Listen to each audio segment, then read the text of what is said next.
Hi guys, তো চলো আজকে ভিডিওটা শুরু করি। তো সবার প্রথমে আমার যেটা কাজ থাকে সেটা হচ্ছে আমার দোকানে রান্না করা। আমি দোকানে আগে ঘুগনি করে নিই, তারপর ওই সাইডে আলুর দম বসাই। দুটোই মোটামুটি একটু আগে পিছে হয় কিন্তু হয়ে যায়। তো আমার এদিকে ঘুগনি আর আলুর দমটা অলমোস্ট রেডি, নামিয়ে নিয়েছি। এবার মাকে ওটা দিয়ে দোকানে পাঠিয়ে দেবো, আমি বেলায় যাব। তো কালকে রাতে ভাত ছিল, এটা একটা গামলায় ঢেলে নিয়েছি। এদিকে আমি রান্না বসাবো। কালকে না রাতের বেলা আমি আসার আগে পরিয়ে মাংস নিয়ে এসেছিলাম, যাতে আমি সকালবেলা রান্না করে আমি দোকানে যেতে পারি। তাহলে দোকান দিয়ে এসে রান্না করতে না আমার খুব কষ্ট হয়। ওই জন্য আমি আগের দিয়ে করার চেষ্টা করি। যেদিন বাজার থেকে করি, যেদিন না থাকে করি না, কিছু করার থাকে না। তো এদিকে দেখো কুদরি নিয়েছি, কুদরি আর আলু ভাজবার, ওদিকে মাংস চাপিয়েছি। যেই ভাতটা তোমরা বার করতে দেখলে না, আমি বার করে রাখছি, ওটা হচ্ছে কালকের ভাত।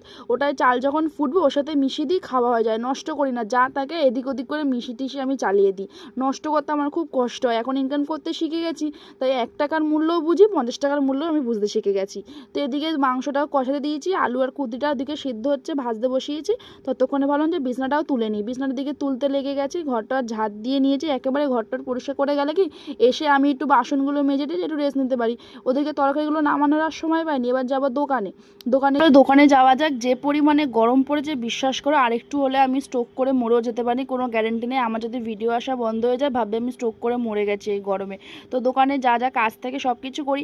আমি একটা কথা বলি, আমি জানি না কাস্টমাররা কীভাবে, মেশিন ভাবে নাকি কীভাবে আমি জানি না। একটা রান্না যখন আমি কিছু করি নিশ্চয়ই সেটা একটু টাইম লাগে। আমি যদি একটা অমলেট ভাজি, সেই তেলটা গরম হবে, একটা ডিম এক সাইড হয়ে আরেক সাইডে, তারপর তো আমি উল্টো জিনিসটা দেবো। ওরা ভাবে কি আমি কাঁচাই ওদের পাতে একদিন খাইয়ে দেবো, জানো তো।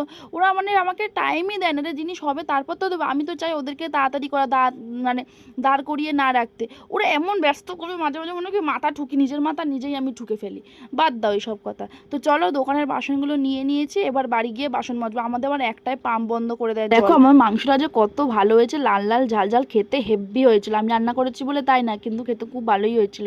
এদিকে আলু আর কুদরিটা নামিয়ে নিচ্ছি, তাড়াতাড়ি করছি। পাম্প তো বন্ধ করে দেবে। দোকানের বাসন, ঘরের বাসন, রান্নার বাসন সবই জমিয়েছি। সকালবেলা মাজার সময় পাইনি, এখন তারা গামলাটা ধপ করে পড়ে যাবে, গেল। আমার সাথে এরকমই হয়, যখনই আমি তাড়াহুড়ো করি আমার সাথে এরকম হবেই। ভাগ্যিস আমার ফোনটা ভাঙিনি, এই আমার 14 গোষ্ঠীর ভাগ্য ভালো। তো সব কিছু নামিয়ে নিচ্ছি। পাম্পটা যদি আর একটু বেশিক্ষণ চালাতো আমাদের এখানে তাহলে খুব ভালো হতো, আমার একটু খুব সুবিধা হতো।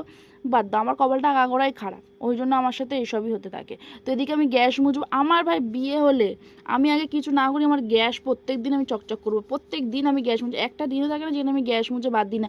আমার রান্নাঘর সব জানি না কত কি পরিষ্কার রাখতে পারে, কিন্তু আমার গ্যাস একদম চকচক করতে হবে, এটা আমার খুব বাজে হ্যাবিট।